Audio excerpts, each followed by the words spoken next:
Bonjour, donc si vous ne me connaissez pas, je suis actuellement en train de faire une série donc, sur la matière CUJM du BTS CG.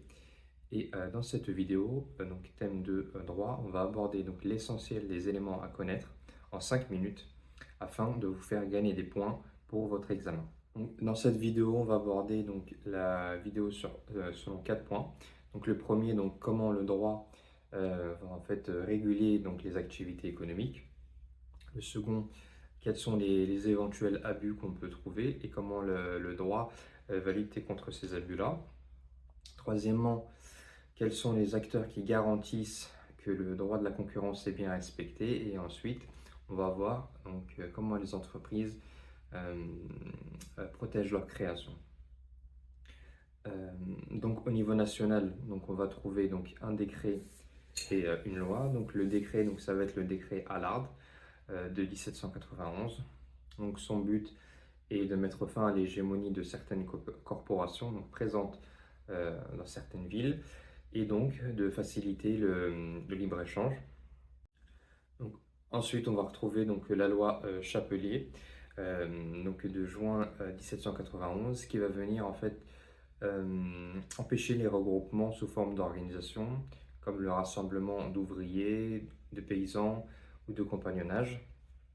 Ensuite, au niveau européen, on va retrouver donc le traité de Rome du 25 mars 1957.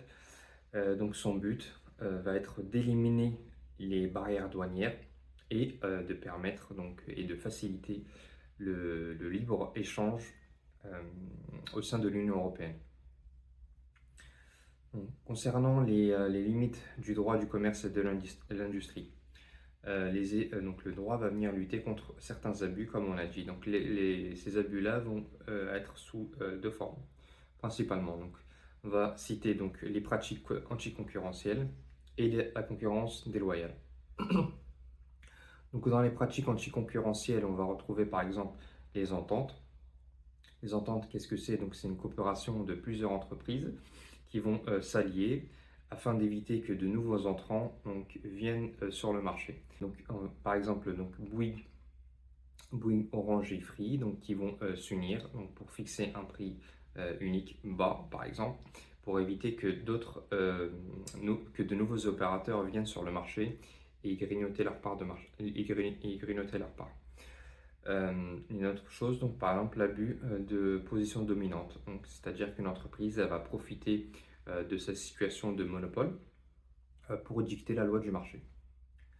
Ensuite, comme on l'a dit, donc la concurrence déloyale, donc ça va être l'ensemble des pratiques qui sont trompeuses, frauduleuses ou injustes, qui vont nuire à, euh, à une concurrence saine dans un marché. On peut citer par exemple donc l'imitation d'un produit, les publicités mensongères ou bien l'imitation d'une marque. Troisième point, donc les acteurs qui vont donc œuvrer dans le sens donc, pour protéger le droit à la concurrence. Euh, donc ces acteurs-là vont s'appeler donc AAI ou bien API. Donc AAI, ce sont les autorités donc, administratives indépendantes et les API, donc les autorités publiques indépendantes. La différence, c'est que les AI sont comment dire, sont des organes indépendants qui ont été créés par la loi, qui vont avoir un pouvoir de contrôle et de sanction. En revanche, elles n'ont pas de personnalité juridique. On va voir ce que ça fait.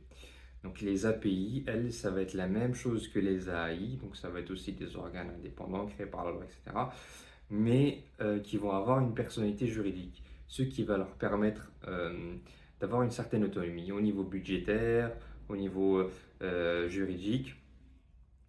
Euh, donc il y a une petite différence à ce sujet-là.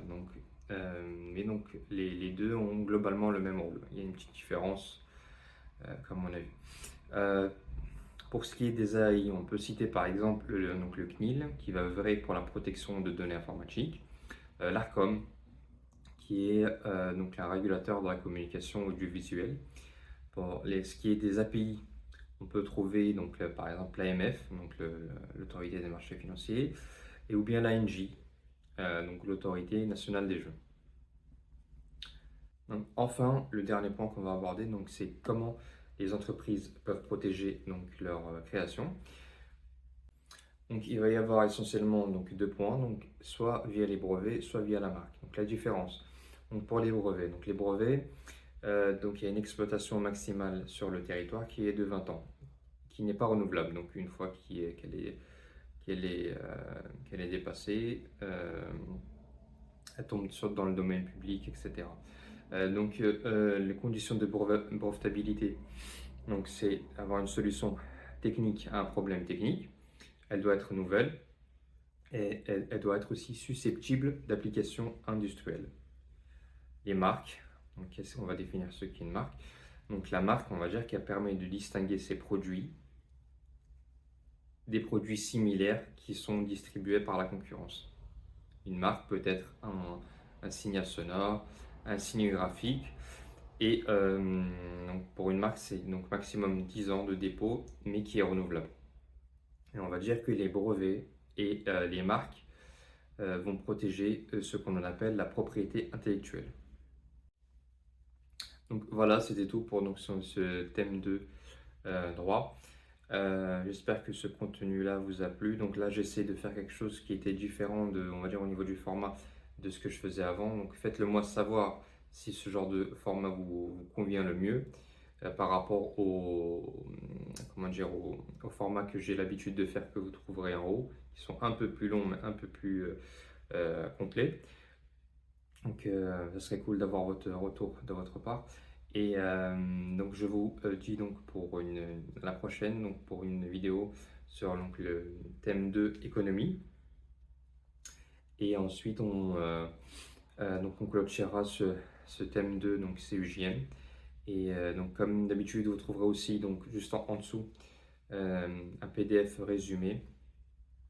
Donc je l'ai fait, donc j'ai fait deux PDF, donc un PDF de façon rapide, donc 5 minutes chrono, et un PDF un peu plus détaillé, donc c'est des fiches résumées qui sont gratuites que vous pouvez télécharger.